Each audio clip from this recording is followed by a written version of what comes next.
부터 성탄 분위기가 물씬 풍기는 것 같습니다. 예수 나심을 전하는 우리 모든 성도님들이 될 수 있기를 축복합니다. 잠시 기도하고 하나님 말씀을 나누도록 하겠습니다. 사랑과 은혜가 풍성하신 아버지 하나님 감사합니다. 벌써 연말이 되어서 우리 주님의 탄생을 축하하는 성탄의 시즌이 되었습니다. 주님, 그동안 지내온 모든 것들이 주의 은혜입니다. 또 앞으로 또 새해를 우리가 준비하며 나아가야 할 시즌이기도 합니다. 이 시간 말씀하여 주시고 주님의 그 말씀에 따라 순종하며 주님 앞에서 판결과 또 제대로 된 그런 결과를 받아서 영광을 돌릴 수 있는 우리 모든 성도님들 될 수 있게 축복하여 주시옵소서. 우리의 마음의 문을 열어 옥토가 되게 해 주옵소서. 귀 있는 자는 들을지어다 라고 말씀하신 대로 우리 모두가 들을 수 있는 은혜 주옵소서. 예수님 이름으로 기도합니다. 아멘. 오늘 함께 나누고자 하는 말씀의 제목은 하나님의 판단 기준이라는 제목입니다. 우리가 읽은 이 복음은 이 복음서는 굉장히 잘 알고 있는 내용입니다. 달란트 비유라고 흔히 말을 합니다. 하나님께서 결산을 하시는 거죠. 비유죠. 비유기 때문에 하나님은 한 주인으로 나타나고 그의 또 일하는 사람들은 종으로 나타납니다. 그래서 그 종들에게 각자의 또 재능을 따라 달란트를 나눠줬는데 누구에게는 5달란트, 누구에게는 2달란트, 누구에게는 1달란트 이렇게 나누어주고 타국으로 떠났다가 이제 돌아와서 이제 셈을 하는 거죠. 결산을 하는 거죠. 어떻게 됐느냐. 제가 이 연말을 맞이하면서 자꾸 제 자신을 생각해 보게 됩니다. 과연 내가 올 한 해 하나님 앞에서 어떠한 셈을 받을까? 하나님께서 나를 어떻게 판단하실까? 또 내년에는 내가 어떠한 판단을 받기 위해서 살아가야 할까? 여러분 어떠십니까? 스스로에게 질문 던져보실 때 A의 약점을 받으실 것 같습니까? 아니면 권총을 차고 우리 때는 그렇게 말했거든요. 낙제를 받으실 것 같습니까? 이 달란트 비유의 주인공은 누구일까요? 5, 2, 1 누구일까요? 우리는 흔히 5달란트, 2달란트 이렇게 남겨야지 생각하니까 5달란트, 2달란트 받은 자다 생각하기 쉽지만 그러나 포커스는 1달란트 받은 사람한테 있는 거죠. 왜냐하면 가장 많은 분량을 예수님께서 말씀하고 계시거든요. 이런 사람 되면 안 돼 이거죠. 그래서 우리가 이 1달란트 가진 사람에 대해서 예수님께서 3가지 형용사를 사용해서 표현하고 계시는데 이 형용사를 가지고 우리가 말씀을 나눠보고자 합니다. 첫 번째로 하나님께서 판단하시는 기준은요. 무익함과 유익함이라고 하는 것입니다. 30절을 다 같이 한번 보시겠습니다.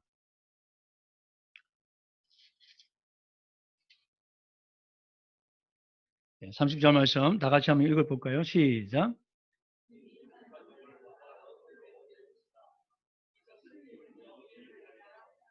아멘. 무익한 종을 내어 쫓으라. 슬피 울며 이를 갈게 될 것이다. 우리 주님께서 말씀하시는 게 이 1달란트 받은 자에 대한 주인의 평가는 무익하다라고 하는 것이었습니다. 무익의 반대는 유익이죠. 주인이 볼 때 무익하다. 또 어떤 사람은 유익하다는 거예요. 저와 여러분은 어떻을까요? 하나님 앞에서 보실 때 하나님 앞에 유익한 종일까요? 아니면 무익한 종일까요?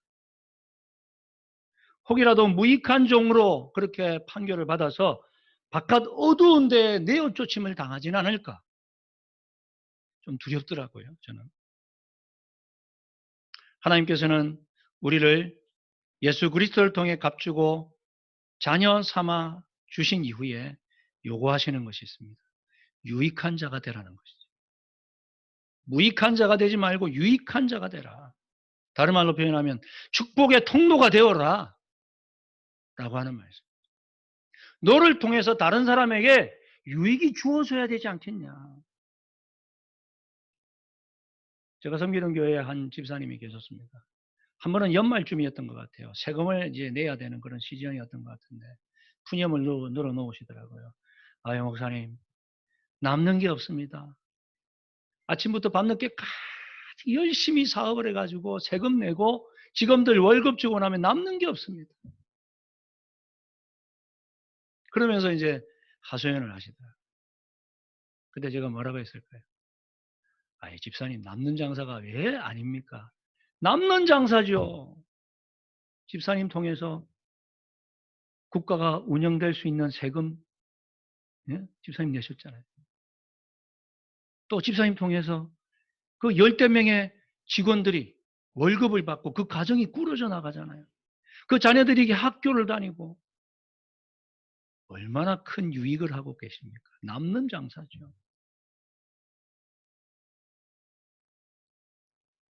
여러분 동의하시죠? 예. 우리 그리스도인들이 세상에서 살아갈 때 직장 생활을 하든지 자기 사업을 하든지 공부를 하든지 유익을 주는 자가 되어야 될 줄 믿습니다. 그게 바로 하나님께서 우리를 예수를 통해 구원해 주신 이유입니다.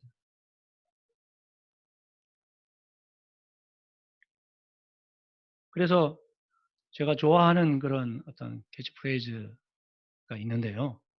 돈 벌어서 남 주자. 예, 들어보셨죠? 예, 제가 존경하는 김동호 목사님이 이런 운동을 많이 하셨어요. 돈 벌어서 남 주자. 배워서 남 주자. 아, 근데 그 원조가 계시더라고요. 제가 보니까. 그 원조가 누구냐면 제 사진에 지금 나오는 김정택 작곡가라고 하는 분이 계십니다. 예, 들어보셨을 거예요. 이분이 92년도부터인가 지금까지 SBS 그 교양악의 그 단장을 하고 계시거든요. 네. 이분이 굉장한 분이더라고요. 히트곡이 굉장히 많아요. 네. 이제 우리 시대, 예, 이 586 세대에 많이 불렀던 전형록이라는 가수 아시죠? 예. 아직도 어두운 밤인가 봐. 이런 노래를 작곡했어요. 또 불티라는 곡. 또 인순이 아시죠? 예, 인순이 씨가 부른 예, 밤이면 밤마다 이런 노래 또 작곡하셨어요. 그래서 80년대에 히트곡 제조기다 이렇게 불릴 정도로 굉장한 히트곡을 많이 작곡하셨는데 예, 이분이 이제 서울대 성악과를 나왔어요. 그리고 이제 SBS 교향악단을 하셨는데 어느 날 그분이 예수님을 만난 거예요. 그 다음부터 그가 이제 이 종교 음악을 이제 많이 편곡하셨어요. 예, 성가곡도 편곡도 많이 하시고 예, 그러는 가운데 이분이 감동을 받아가지고 말씀해서 이제 자선 콘서트를 92년도부터 열기 시작하셨습니다. 제목이 사랑의 콘서트 혹시 들어보셨습니까? 예, 지금까지 매년 예, 거기에 참여하는 모든 음악가 또 가수들은 무료로 재능 기부를 해라. 그래서 거기서 받은 수익금으로 연말마다 불우하고 어려운 분들을 도와주는 일. 그래서 그분이 인터뷰를 할 때마다 하시는 말씀이 그거였더라고요. 예, 우리가 돈 벌어서 남 줍시다. 배워서 남 줍시다. 저는 어렸을 때 공부해서 남 주나 이런 말만 많이 들었거든요.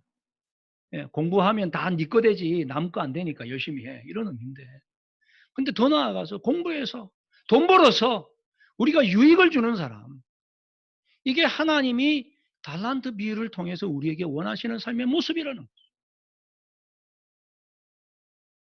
비록 내 호주머니에 남는 게 별로 없었을지라도 여러분을 통해서 하루하루 또 한 달 한 달 직원들이 살아가고 있다면 여러분은 축복의 통로이신 줄 믿습니다. 그런데 이 한 달란트 받은 자는 그렇게 하지 못했죠. 땅에 파묻어 버려버렸습니다. 자신의 달란트를 활용하지 않았습니다. 이런 사람이야말로 무익한 종이요, 실패자의 삶을 사는 것입니다.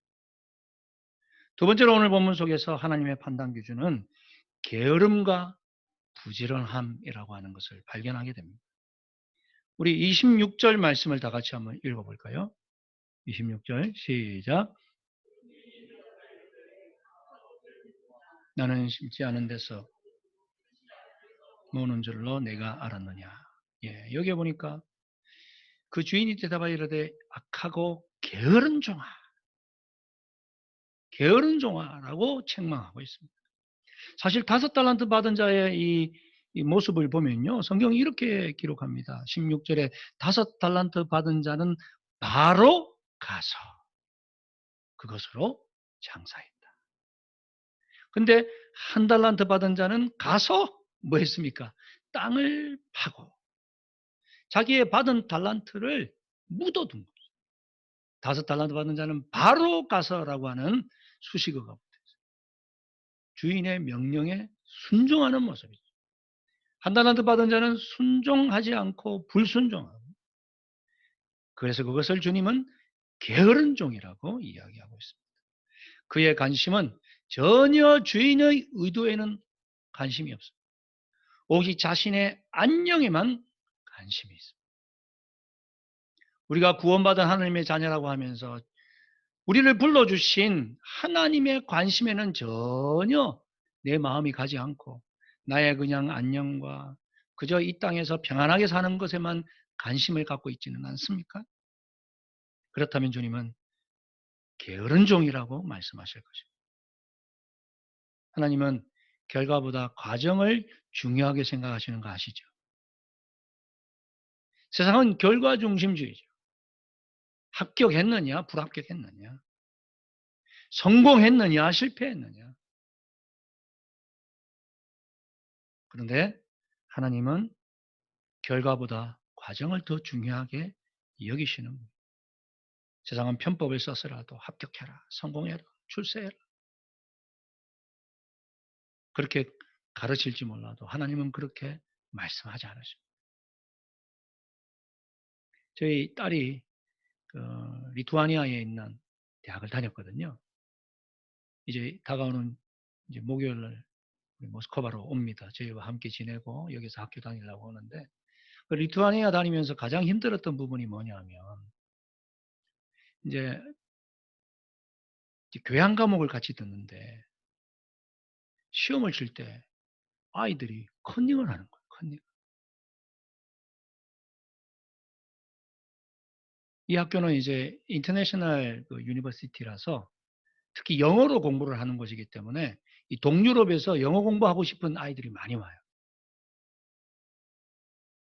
근데 우크라이나 이런 데서 온 애들이 그냥 큰 선생님 안 보면 그대로 그냥 쪽지 돌리고, 그걸 보면서 자기는 너무 마음이 아프다는 거예요.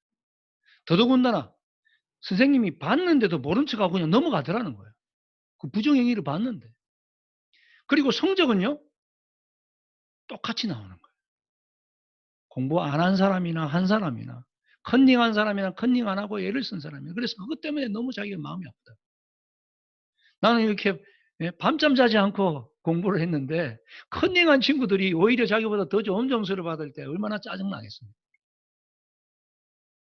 제가 뭐라고 말했겠습니까? 하나님 아신다. 당장 그 A 받는 거 중요하지 않다. 그 아이들이 A 받고 네가 혹 B를 받더라도 열심히 했으면 됐지.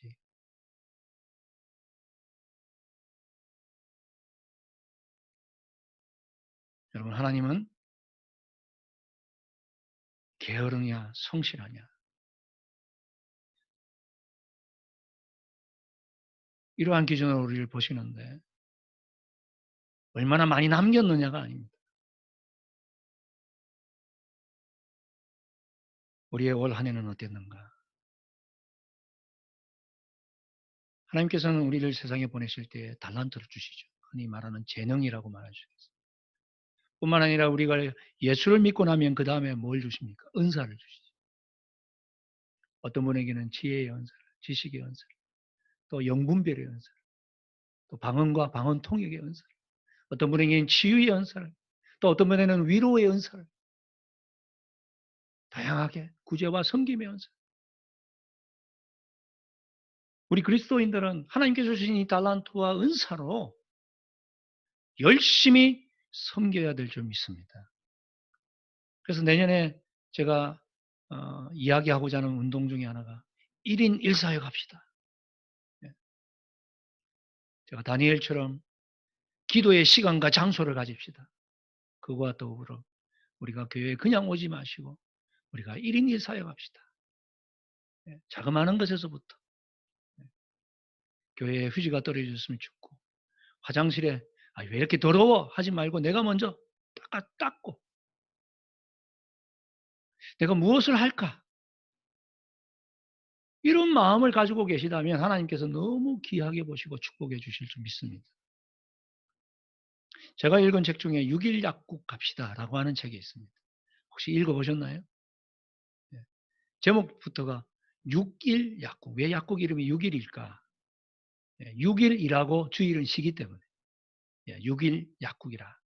이 약사분이 그렇게 이름을 붙였어요. 김성호라고 하는 약사분인데 이분이 서울대 약대를 다니다가 이제 유신 반대 데모를 하다가 이제 찍힌 거예요. 그래서 취업을 하기가 어렵고 그래서 고향인 마산으로 돌아갔습니다. 그리고 4.5평짜리 조그마한 가게를 얻어서 약국을 시작한 겁니다. 모퉁이에 있다 보니까 손님이 안 와요. 어떻게 하면 좋을까? 고민하다가 하나님 기회를 주시는 거예요. 그가 이제 살고 있는 곳과 약국이 떨어져 있기 때문에 택시를 타면은 6일 약국 갑시다. 이렇게 말한 거예요. 알 리가 없죠, 기사가. 6일 약국이 어디 있어요? 그럼 그때부터 설명해 준 거예요. 어디 있습니다. 가시죠. 여기가 6일 약국이에요? 그리고 그 다음날도 또 택시 타면 6일 약국 갑시다. 이렇게 한 달이 지나고 석 달이 지나고 1년이 지나니까 어떻게 됐을까요? 그 6일 약국 앞에 택시길이 줄을 서서 오는 거예요. 3년이 지나니까 마산에서 제일 가는 약국이 되었다는 거예요. 부지런히 일한 거죠. 하나님이 주시는 지혜로 주의를 성소하면서 또 동일한 그런 잣대로 오늘 이 시대에 붙일 수는 없겠지만 중요한 그런 원리는 하나님 앞에서 그가 성실히 최선을 다했다는 거죠. 이런 말을 합니다. 중요한 것은 하루도 거르지 않고 씨앗을 뿌리는 것입니다. 매일 2개의 씨앗을 뿌리고 하나의 열매를 거두면 점점 그 수확은 늘어나게 될 것입니다. 2개 뿌렸는데 왜 하나밖에 안 되지? 라고 생각하지 마시고 매일 2개씩 뿌리면 하나라도 거두면 나중에 풍성한 수확을 거둘 수 있습니다. 그러나 1개 뿌리고 1개를 거두거나 0.5개 뿌리고 1개를 거두려는 욕심을 부리면 금방 바닥이 나버리고 말 것입니다. 요즘 우리가 그런 참 투기의 마음으로 살아갈 때가 얼마나 많은지 모릅니다. 하나님 앞에도 그죠? 그러한 마음으로 혹시 헌금을 드리지는 않습니까? 인풋이 있으면 아웃풋이 있어야죠. 하나님, 내가 이만큼 헌금했는데 왜 나에게 안 주세요? 이런 자세를 가지고 헌금하시는 분은 아무도 안 계시겠지만 그러나 당장 하나님께서 내가 헌금에서도 불구하고 축복해 주시지 않도록 2개를 심었으면 하나라도 감사합니다. 그런 마음이 시간이 지나다 보면 하나님께서 우리의 그 성실함을 보시고 그에 합당한 은혜를 베풀어 주실 줄 믿습니다.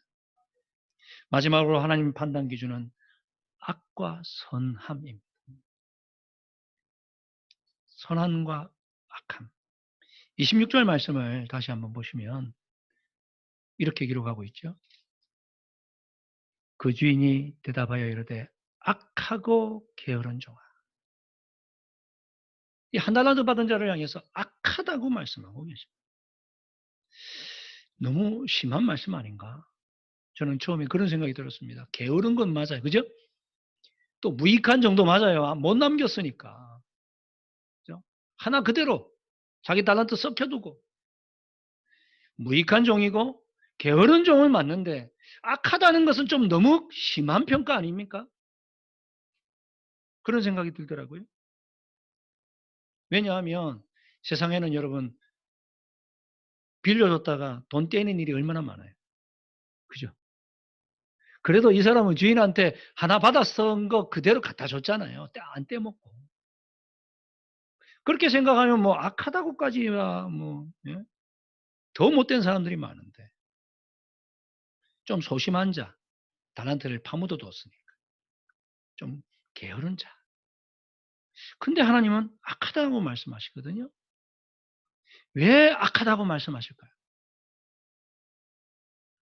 성경의 선악의 개념을 우리가 다시 한번 생각해 봐야 됩니다. 우리는 흔히 선과 악을 윤리적 개념으로 판단합니다. 도둑질하는 거, 강도질하는 거, 살인하는 거. 그거 하지 않으면 사람들은 세상에서 선하다 말하죠. 그런데 성경의 개념은 그런 윤리적 선악을 이야기하지 않습니다. 하나님께서는 성경을 통해서 우리에게 선악의 개념이 관계라고 이야기하십니다. 모든 사람이 죄를 범하였음에 하나님의 영광에 이르지 못하더니 로마서가 그렇게 말씀하시는데 거기서 말하는 모든 사람이 죄를 범했다. 이게 무슨 뜻입니까? 윤리적으로 다 죄를 지었다 이런 의미인가요? 그게 아니라 하나님과의 관계가 깨어졌다는 거예요. 하나님과의 관계가 단절되어 죄인이 되었다는 것입니다.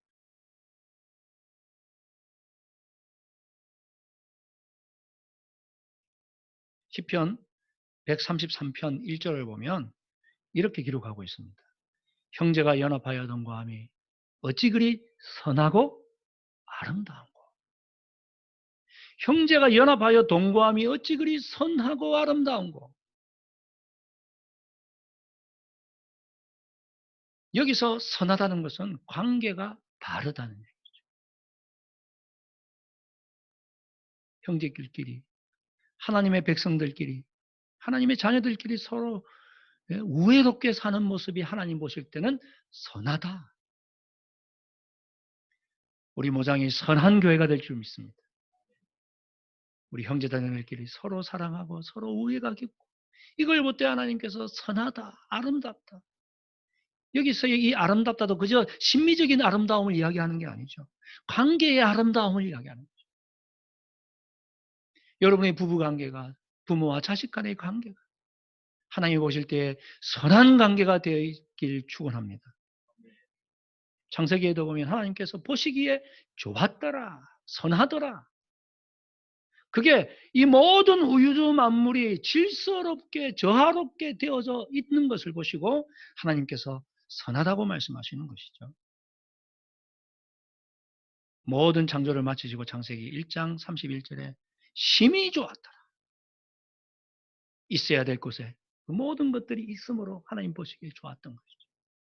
근데 단 하나 가만히 보니까 부족한 게 있었죠. 아담의 독초하는 것. 그것이 보기에 좋지 못해서 그의 뼈를 치해서 아담을 통해 하와를 만드시고 하나님이 심히 기뻐하시는 장면을 우리는 기억할 수 있습니다.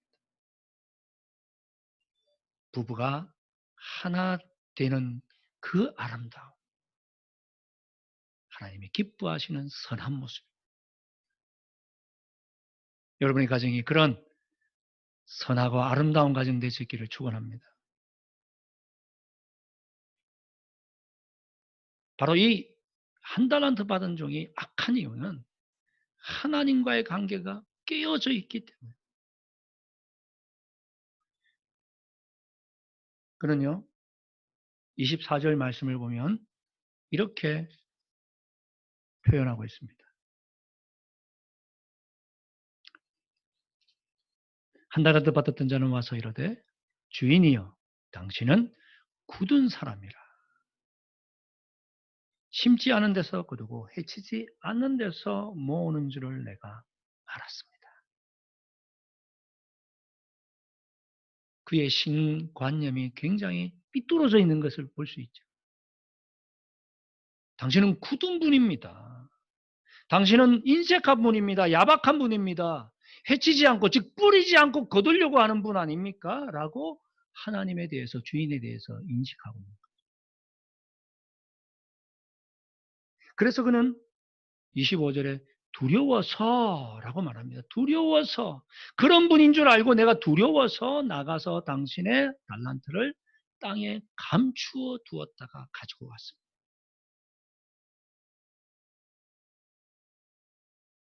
여러분은 하나님에 대해서 어떤 관념을 가지고 계십니까? 이 사람은 인생의 출발부터 하나님은 불공평한 분이라고 생각했던 것 같아요. 왜냐하면 달란트를 나누어 줄 때에 누구는 5, 누구는 2, 근데 자기는 딱 썼더니 하나. 기분이 나쁜 거지. 처음에는 기대했을 거 아니에요. 야, 나에게는 몇 달란트나 주실라는 거야. 저 사람은 5, 또 이 사람은 2. 나는 그래도 적어도 2달란트는 주겠지 했는데 1달란트. 더더군다나 뭐라고 성경이 표현하고 있습니까?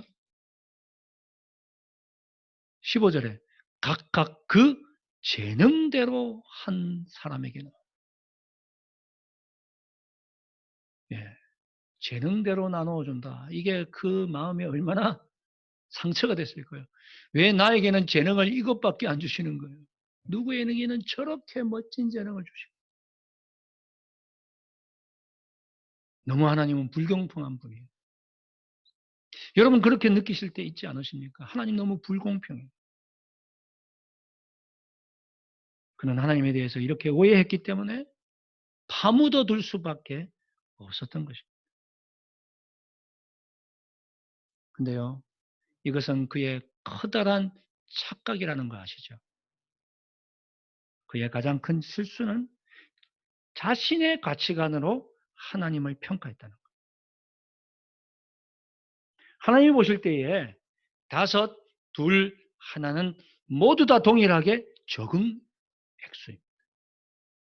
근데 자기가 볼 때에는 세상적 가치관으로 보니까 5은 크고 2개는 작고 하나는 더 작고, 그래서 하나님은 나를 이렇게 저평가해서 1달러밖에 안 주시는구나. 실망한 거죠. 불공평하다 생각. 근데 여러분, 하나님께서 나중에 세몰하시면서 하시는 내용, 5달란트 받은 자에게 네가 어? 적은 것을 받았는데, 2달란트 받은 사람에게도 적은 것을 네가 받았는데도 이렇게 열심히 일해서 또 남겼구나.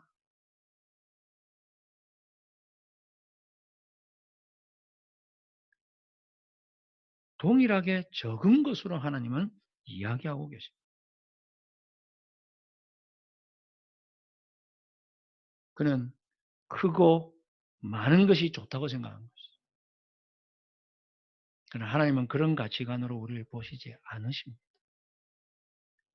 내 기준으로 자꾸 하나님을 불공평하다고 생각하지 마시기 바랍니다. 하나님은 나에게 가장 합당하고 적답한 달란트를 주시는 줄 믿습니다.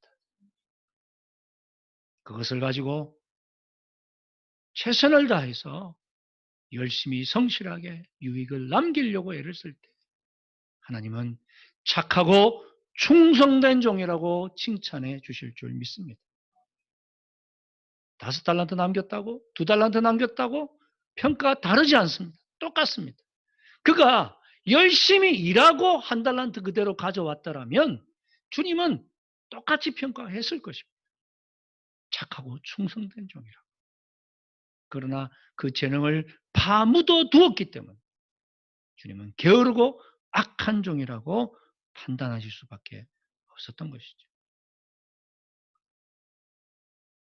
주님은 무엇으로 평가하십니까? 마태복음 7장 24절 이하에 보면 내 말을 듣고 행하는 자라야 그 기초를 반석 위에 세운 자와 같으니 비가 나고 창수가 나고 바람이 불 때에 그 집은 무너지지 아니할 것이다. 말씀을 듣고 순종하는 자가 선한 자인 줄 믿습니다. 고린도전서 3장에 보면 하나님께서 공력으로 우리를 심판하실 때가 있다 그렇게 말합니다. 우리가 그동안 인생을 살아오면서 세워왔던 그것에 대한 판단하실 때가 있는데 그때 불로 태우신다 그러거든요. 불로 태울 때에 사라지고 죄만 남는 것이 있는가 하면 사라지지 않고 남아있는 것이 있다. 아무리 커도 그것이 불에 타버리면 아무 소용이 없는 것이다. 아무리 작아도. 타지 않는 그런 유익을 주님 앞에서 남기시는 저와 여러분이 됐으면 좋겠습니다. 예수 그리스도를 믿어도 이 한 달란트 받은 사람과 같은 그런 가치관으로 살아갈 수도 있습니다. 불행한 사람이죠. 하나님이 주신 이 놀라운 신앙의 풍요를 누리지 못하고 가는 사람이죠. 그 이유는 하나님과의 관계가 깨어져 있고 하나님을 불공평한 분이라고 판단했기 때문입니다. 빨리 이것에서 깨어나시기 바랍니다. 하나님은 공평하신 분이 줄 믿습니다. 나에게 가장 적합한 달란트를 주신 분. 그래서 그것을 가지고 최선을 다해 살아갈 때 하나님께서는 우리에게 평가하실 것입니다. 착하고 충성된 종아, 네가 적은 일에 충성하였으며 내가 많은 것으로 네게 맡기리니 나의 잔치에 참여할지어다. 이런 은혜를 받아 누리는 우리 모든 모장의 식구들이 될 수 있기를 축복합니다. 우리 함께 찬양을 드리겠습니다. 62장 시와 찬미 62장 모든 상황 속에서